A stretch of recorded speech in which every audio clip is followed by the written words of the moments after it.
नमस्कार, मैं अंजलि मिश्रा और स्वागत है आपका हमारे चैनल में। इस वक्त हम पंजाब के जालंधर आए हैं। जी हां, वही जालंधर जहां पर देश के प्रधानमंत्री नरेंद्र मोदी जी ने जनसभा को संबोधित किया था। अब ऐसे में आपको बता दें कि जिस तरीके से चुनावी माहौल चल रहा है, ये पहली बार है जब नरेंद्र मोदी जी ने किसी जनसभा को संबोधित किया है, क्योंकि इससे पहले वो आए तो थे लेकिन जनसभा को संबोधित नहीं कर पाए थे, क्योंकि उनकी सिक्योरिटी में एक बहुत बड़ा ब्रीच देखने के लिए मिला था, वो भी यही पंजाब में। अब ऐसे में कल उन्होंने जनसभा को संबोधित किया और हम आपको बता रहे हैं, हम ग्राउंड पे थे और वहां पर एक भी सीट खाली नहीं थी। और हम ऐसा क्यों कह रहे हैं, दरअसल इससे पहले जब वो पहली बार पंजाब आ रहे थे जनसभा को संबोधित करने के लिए, जहां पर सिक्योरिटी ब्रीच हुई थी, तो कांग्रेस ने अपने तरफ से एजेंडा चलाया था। तो कांग्रेस ने ये एजेंडा चलाया था कि जो कुर्सियां हैं वो खाली हैं। जो बीजेपी है, बीजेपी को लोग पसंद नहीं करते हैं, बीजेपी के लिए, देश के प्रधानमंत्री के लिए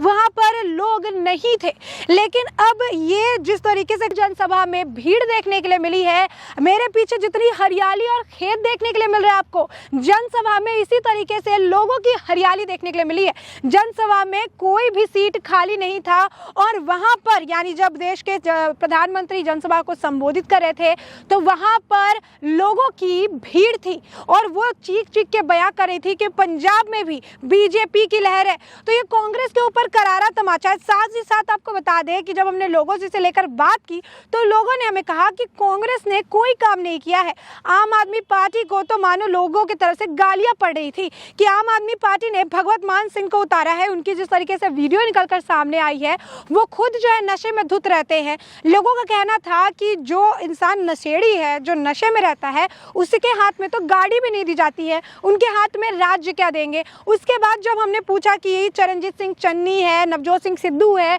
इनकी आपस में नहीं बनती है, ये राज्य को कैसे संभालेंगे, इस पे भी लोगों का बयान था। इस पर भी लोग कह रहे थे कि कांग्रेस ने आज तक कुछ नहीं किया है, इनकी सरकार ही इतने कम दिनों की है और ये आगे भी जो है नहीं कर पाएंगे कंटिन्यू, कांग्रेस खत्म होने की कगार पे है। यानी साफ तौर पर यहाँ नहीं, पंजाब के लोगों में, जालंधर के लोगों में साफ तौर पर कांग्रेस के लिए हम आपको बता दें कि काफी ज्यादा आक्रोश है, क्योंकि कांग्रेस की अपनी सरकार में उन्होंने कुछ नहीं किया। एक और अहम मुद्दा है, हम आपको बताएं कि कांग्रेस जो है या कोई भी पार्टी जो है वो लगातार किसान आंदोलन के मुद्दे पर भाजपा को घेरती नजर आती है। किसान आंदोलन एक ऐसा मुद्दा है जिसे लेकर कहती है कि भाजपा के वोट कटेंगे। पंजाब में ज्यादातर जो है पंजाबी है, पंजाब में ज्यादातर जो है किसानों की संख्या है, ऐसे में जो किसान आंदोलन है उसका असर काफी ज्यादा पड़ेगा। तो हम आपको बता दें कि ग्राउंड पर हम थे, हमने ये मुद्दा भी उठाया कि हमें ये बताइए, लोगों से हमने पूछा कि आखिर किसान आंदोलन का क्या असर पड़ने वाला है, किसानों से जिस तरीके से कहा जा रहा है कि बीजेपी के वोट काटे जाएंगे, उसका क्या असर पड़ने वाला है। इस पर भी आपको बता दें कि लोगों का ये कहना था कि किसान आंदोलन सरकार ने किया, जो सरकार द्वारा किसानों के लिए कृषि कानून बनाए गए थे, सरकार ने उसे वापस ले लिया। किसानों के खाते में जो है पैसे आए हैं, लोगों को, किसानों को, गरीबों को राशन मिला है, जो कि बीजेपी ने किया है। और ऐसे में इसीलिए वो बीजेपी की सरकार चाहते हैं। और ये इस तरीके से जनसभा में आपको बता दें कि भीड़ देखने के लिए मिली है, जिस तरीके से बड़ा सा ग्राउंड था, काफ़ी ज़्यादा भीड़ थी लोगों की। पूरा आपको बता दें कि ये जगह कुछ ऐसा था कि सीट के अलावा लोगों के लिए जगह नहीं थे बैठने के लिए, तो लोग लाइनों में खड़े थे वहाँ पर, ताकि वो देश के प्रधानमंत्री नरेंद्र मोदी जी को सुन सके, उन्हें देख सके। तो ऐसे में आपको बता दें कि हमने हर पहलू पर जो है हमने बात की, चाहे नवजोत सिंह सिद्धू और चरणजीत सिंह चन्नी के बीच में टकराव चल रहा है उसे लेकर हमने बात की, हमें किसान आंदोलन को लेकर बात किया, हमने जनता से जो है, देश के प्रधानमंत्री जिस तरीके से इस वक्त प्रचार करने के लिए आ रहे हैं, गृह मंत्री अमित शाह भी आए हुए हैं, अभी 2 और अलग अलग रैलियां भी उनकी होने वाली है, यानी देश के प्रधानमंत्री की। ऐसे में हमने हर पहलू जो है, हर पहलू को टटोला, हर पहलू से हमने बात की। हमने यहाँ पर पंजाब की धरती पर आकर, पंजाब में आकर ज़मीनी हकीकत को टटोलने की कोशिश की कि आखिर यहाँ की ज़मीनी हकीकत क्या है, क्योंकि किसान आंदोलन हमेशा से एक मुद्दा रहा है और बीजेपी को टारगेट करने के लिए ये एक अहम मुद्दा माना जाता है। लेकिन आखिर में ये पंजाब की धरती, जो किसानों की धरती है, यहाँ पर जिस तरीके से हम खेत में खड़े, इससे भी आप साफ आपको नज़र आ रहा है कि यहाँ जो है किस तरीके से खेती की गई है। यहाँ पर किसानों की ज़मीन कहा जाता है पंजाब को। और ऐसे में हम पंजाब के लोगों से बात की, हमने किसानों से बात की, हमने हर, आप कह सकते हैं कि जो जनसभा वहाँ में मुस्लिम कहिए, हिंदू कहिए, सब आए थे। सबने कहा एक ही सुर में हमें चाहिए भाजपा सरकार। और उनके कहने का कारण यही था कि भाजपा ने बहुत अच्छा काम किया है, भाजपा की जहाँ जहाँ सरकार है वहाँ पर लोगों के कल्याण के लिए काम किया जा रहा है, वहाँ पर लोगों को आगे बढ़ाने के लिए काम किया जा रहा है,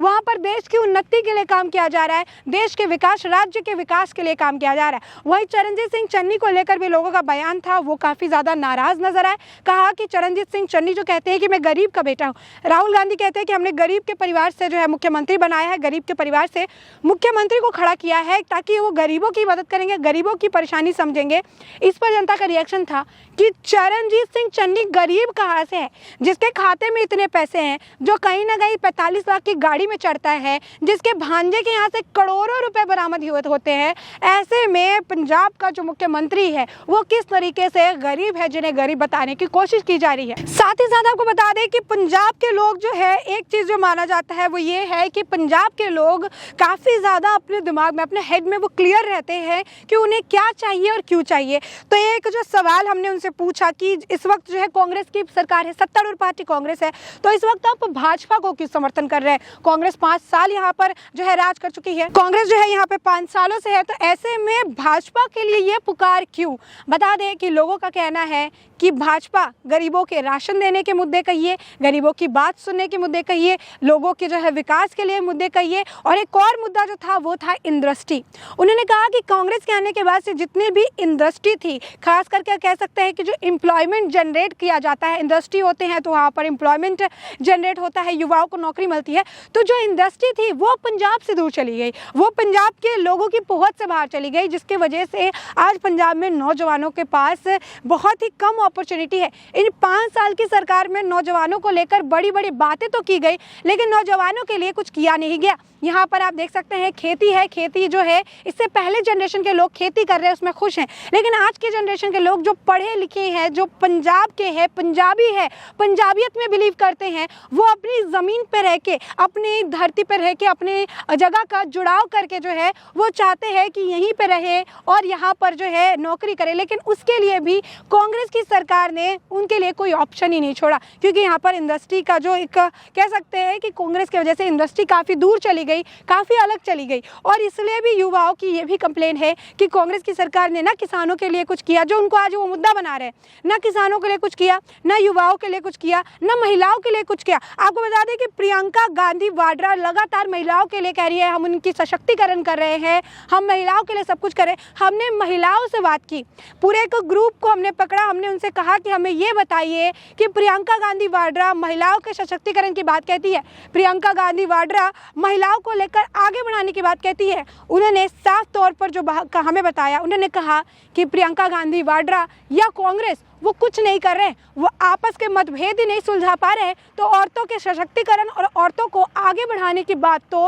नामुमकिन सी लगती है उनके मुंह से। तो साफ तौर पर आपको बता दें कि ये इस वक्त की जो है ज़मीनी हकीकत है। पंजाब के जालंधर में हम खड़े हैं, यहाँ के लोगों से हमने बात की और यहाँ पर हमें ये पता चला कि बीजेपी के लिए लोगों के मन में अब उत्साह है, बीजेपी के लिए लोगों के मन में अब चाहत है कि एक बार यहाँ पर बीजेपी को भी मौका मिलना चाहिए, क्योंकि इस धरती ने, पंजाब की धरती ने, इन किसानों की धरती ने बहुत सारी पार्टियों को मौका दिया, इन्होंने अकाली दल को मौका दिया, इन्होंने कांग्रेस को मौका दिया, और ऐसे में एक बार बीजेपी इनसे मौका मांगने आई है। साथ ही साथ आपको बता दें कि आम आदमी पार्टी भी इस वक्त मैदान में है। तो आम आदमी पार्टी को लोग हमने कहा कि आम आदमी पार्टी कह रही है कि उनकी सरकार बनेगी, वो आएगी तो पंजाब को नशा मुक्त करेगी, क्योंकि पंजाब में ड्रग का मामला, नशा एक बहुत बड़ा एक अहम मुद्दा है। शायद आपने उड़ता पंजाब फिल्म भी देखी होगी, वो पंजाब की कहीं ना कहीं सच्चाई से रूबरू कराता है कि किस तरीके से आज के वक्त में युवाओं के पास, जिनके पास रोजगार नहीं है, उनके पास ड्रग का साधन है, उनके पास नशाओं का साधन है, उनके पास जो है इसकी पहुंच का जो है, जिनके पास नौकरी की पहुंच नहीं, उनके पास नशे की पहुंच ज़्यादा है। इसके लिए भी लोगों ने कांग्रेस को जिम्मेदार ठहराया, और इसके लिए जब हमने आम आदमी पार्टी की बात उठाई कि आम आदमी पार्टी कहती है कि वो पंजाब में आएगी तो पंजाब को नशा मुक्त करेगी, तो इसके लिए भी लोगों का बयान क्या था ज़रा वो भी सुनिए। लोगों ने हमें कहा कि वो केजरीवाल जो देश की राजधानी दिल्ली के मुख्यमंत्री है, वहाँ पर उन्होंने दारू दारू के ठेके खोल दिए, जब वो दिल्ली के युवाओं को नशे में डुबा रहे हैं, तो पंजाब के युवाओं को नशा मुक्त कैसे कर सकते हैं। यानी साफ तौर पर केजरीवाल के लिए अंदर भी और केजरीवाल द्वारा खड़े किए गए उनके कैंडिडेट भगवत मान सिंह के लिए भी लोगों में भारी आक्रोश था, जो साफ तौर पर यह बता रहा था कि किस तरीके से लोग केजरीवाल और साथ ही साथ उनके नशेड़ी कैंडिडेट को बिल्कुल भी वोट नहीं करने वाले। यानी यहाँ पर पंजाब पर अब जो है बीजेपी की लहर है और एक बार फिर से पंजाब की जो जनता है इस बार तैयार है बीजेपी को एक मौका देने के लिए, क्योंकि वो पंजाब में विकास चाहती है, वो पंजाब में युवाओं के लिए रोजगार चाहती है और पंजाब की जनता, पंजाब की माताएं, पंजाब के जो जितने भी जनता है वो पंजाब को नशा मुक्त करना चाहते हैं और उन्हें पूरा भरोसा है ये काम सिर्फ बीजेपी सरकार में ही हो सकता है। अब ऐसे में हमने आपको ये ज़मीनी हकीकत बताई, हमने इस पंजाब की धरती पर आकर, यहाँ पर किसानों की धरती पर आकर जालंधर में। अब इस पूरे मुद्दे पर आपकी भी जो राय हो हमें कमेंट सेक्शन में कमेंट करके ज़रूर बताएं।